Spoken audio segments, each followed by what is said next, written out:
നമസ്കാരം. ഓ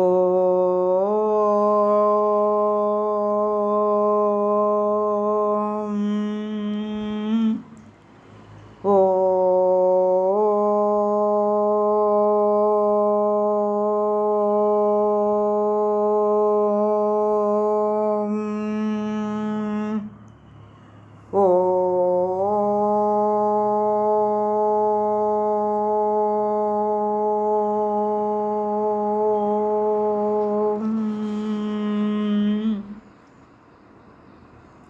കുജനം രാമ രാമേതി മധുരം മധുരാക്ഷരം ആരുഹ്യ കവിതാശാഖാം വന്ദേ വാൽമീകികോകിലം. രമായ രാമഭദ്രായ രാമചന്ദ്രായ വേധസേ രഘുനാഥായ നാഥായ സീതായ പതേ നമഃ. മനോജവം മാരുതതുല്യവേഗം ജിതേന്ദ്രിയം ബുദ്ധിമതാം വരിഷ്ഠം വാതാത്മജം വാനരയൂഥമുഖ്യം ശ്രീരാമദൂതം ശരണം പ്രപദ്യേ. 104 സർഗത്തിലെ 13 ശ്ലോകങ്ങൾ കഴിഞ്ഞ ദിവസം പാരായണം ചെയ്തിരുന്നു. ശ്രീരാമൻ ഭരതനോട് ചോദിക്കുകയാണ്, ഇങ്ങനെ മരവുരിയും ജടയും ഒക്കെ ധരിച്ച് ഭവാൻ ഇങ്ങോട്ട് വന്നത് എന്തിനാണെന്ന്. അങ്ങനെ ചോദിക്കുമ്പോൾ ഭരതൻ പറയുന്നു, ഞാൻ ജ്യേഷ്ഠനെ കൂട്ടിക്കൊണ്ടുപോയി രാജ്യഭാരം ഏൽപ്പിക്കാനാണ് വന്നതെന്ന്.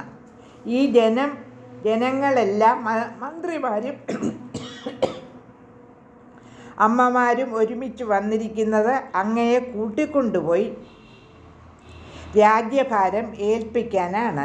ദയവ് ചെയ്ത് ഈ വനം ഉപേക്ഷിച്ച്, ഈ മരവുരിയും ജടയും ഒക്കെ ഉപേക്ഷിച്ച് രാജാധികാരിയുടെ വേഷം ധരിച്ച് അങ്ങ് രാജ്യം ഏറ്റെടുത്താലുമെന്ന് ഭരതൻ വളരെ സ്നേഹത്തോടും വിനയത്തോടും ശ്രീരാമനോട് പറയുകയാണ്.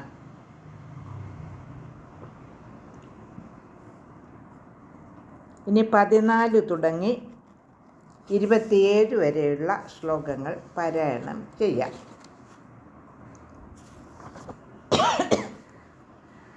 ശ്ലോകം 14.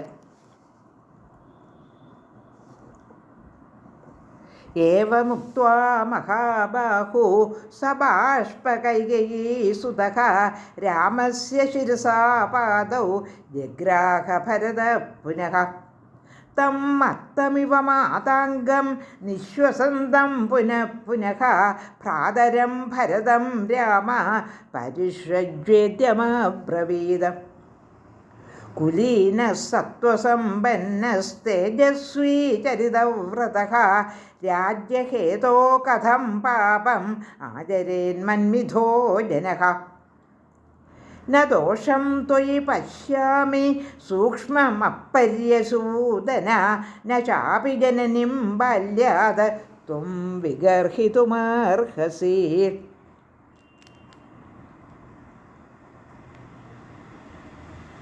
കാമകാരോ മഹാപ്രജ്ഞ ഗുരുണാം സർവദാ നഖ ഉപപന്നേഷു ദാരേഷു പുത്രേഷു ച വിധീയതേ. വയമസ്യ യഥാ ലോകേ സംഖ്യാതാ സൗമ്യസാധുഭിः ഭാര്യാപുത്രാച്ഛ ശിഷ്യാച്ഛ ത്വമഭിജ്ഞാതുമർഹസി. വനേ വാചീരവസനം സൗമ്യകൃഷ്ണാജിനാംബരം രാജ്യേ വാപി മഹാരാജോ മാം വാസയിതുമീശ്വരഃ. യാവത് പിതരി ധർമ്മജ്ഞ ഗൗരവം ലോകസത്കൃതേ താവത് ധർമ്മകൃതാം ശ്രേഷ്ഠ ജനന്യാമപി ഗൗരവം. ഏതാഭ്യാം ധർമ്മശീലാഭ്യാം വനം ഗച്ഛേതി രാഘവ മാതാപിതൃഭ്യാമുക്തോഹം കഥമന്യത് സമാചരേ. ത്വയാ രാജ്യമയോധ്യായാം പ്രാപ്തവ്യം ലോകസത്കൃതം വസ്തവ്യം ദണ്ഡകാരണ്യേ മയാ വൽക്കലവാസസാ. ഏവമുക്ത്വാ മഹാരാജോ വിഭാഗം ലോകസന്നിധൗ വ്യാദിശ്യ ച മഹാരാജോ ദിവം ദശരഥോ ഗതഃ. സ ച പ്രമാണം ധർമാത്മാ രാജാ ലോകഗുരുസ്തവ പിത്രാ ദത്തം യഥാഭാഗം ഉപഭോക്തും ത്വമർഹസി.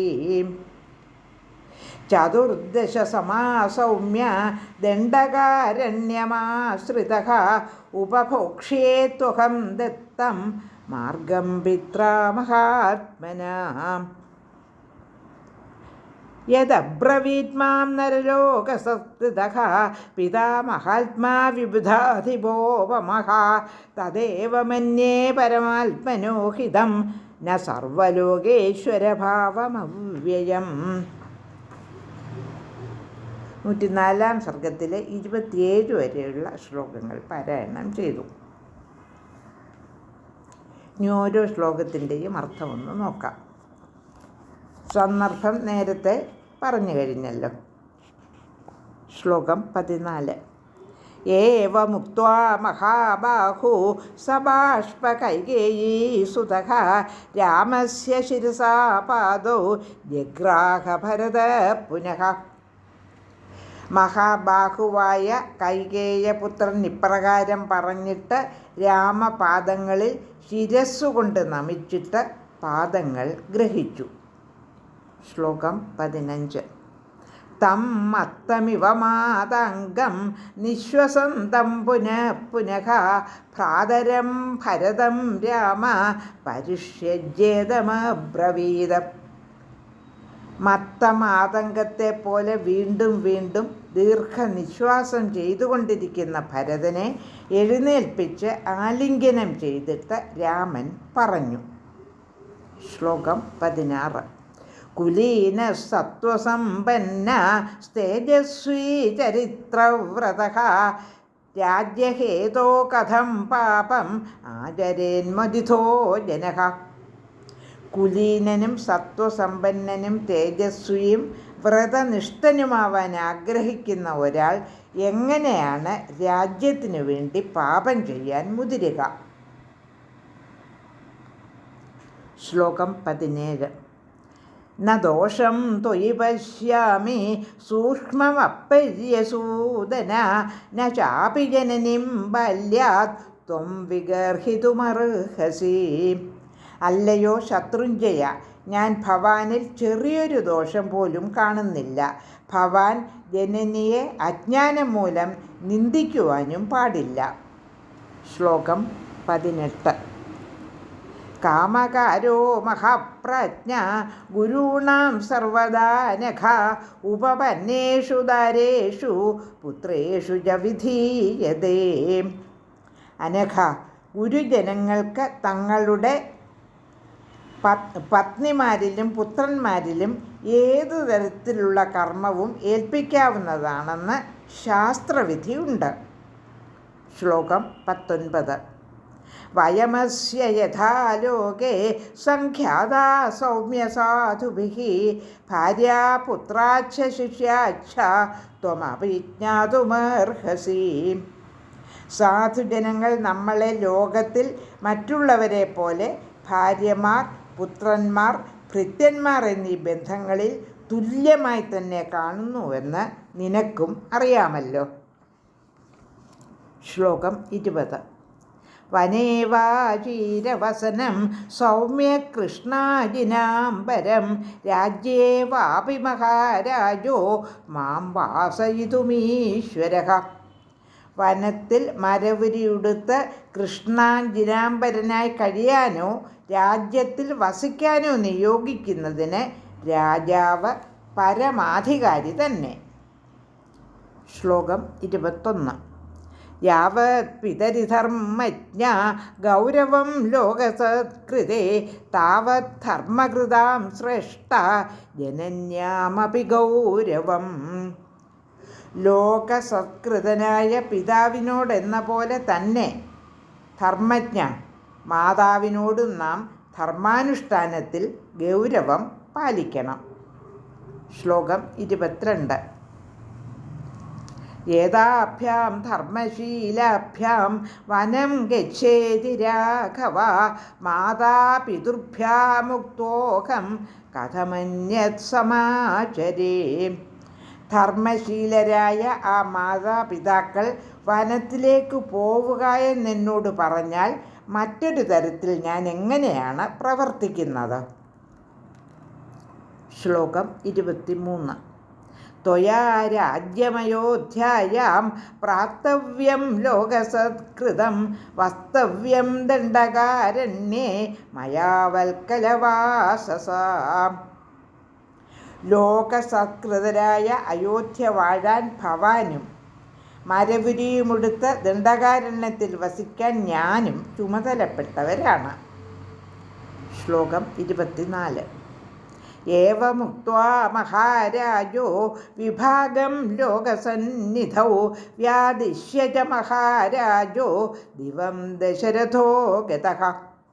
ശ്ലോകം 24ൻ്റെ അർത്ഥം: ഇപ്രകാരം നമുക്ക് രണ്ടു പേർക്കും 2 ആജ്ഞകൾ ലോകരുടെ മുൻപിൽ വെച്ച് നൽകിയിട്ടാണ് ദശരഥ മഹാരാജാവ് സ്വർഗം പൂകിയത്. ശ്ലോകം 25.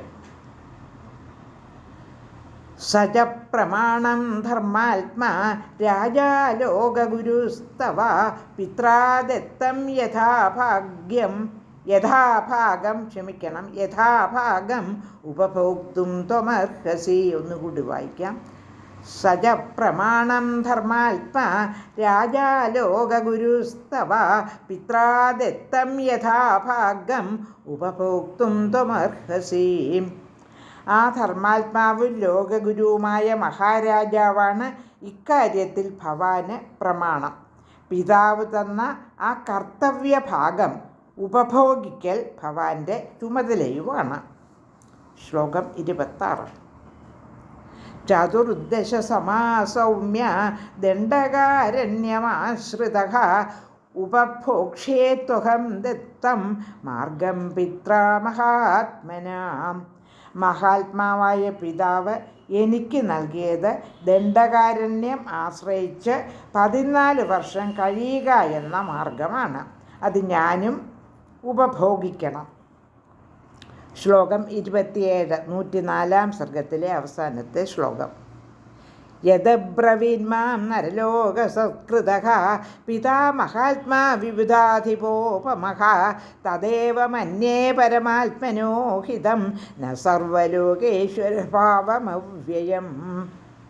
27ാമത്തെ ശ്ലോകത്തിൻ്റെ അർത്ഥം: നരലോകസത്കൃതനായ മഹാത്മാവായ ഇന്ദ്രോപമനായ പിതാവ് എന്ത് എന്നെ ഏൽപ്പിച്ചുവോ അതുതന്നെയാണ് എനിക്ക് പരമഹിതമെന്ന് ഞാൻ കരുതുന്നു. അവ്യയമായ സർവലോകേശ്വര ഭാവം പോലുമല്ല എനിക്ക് ഹിതമെന്ന് അറിയുക. ലോകാ സമസ്താ സുഖിനോ ഭവന്തു.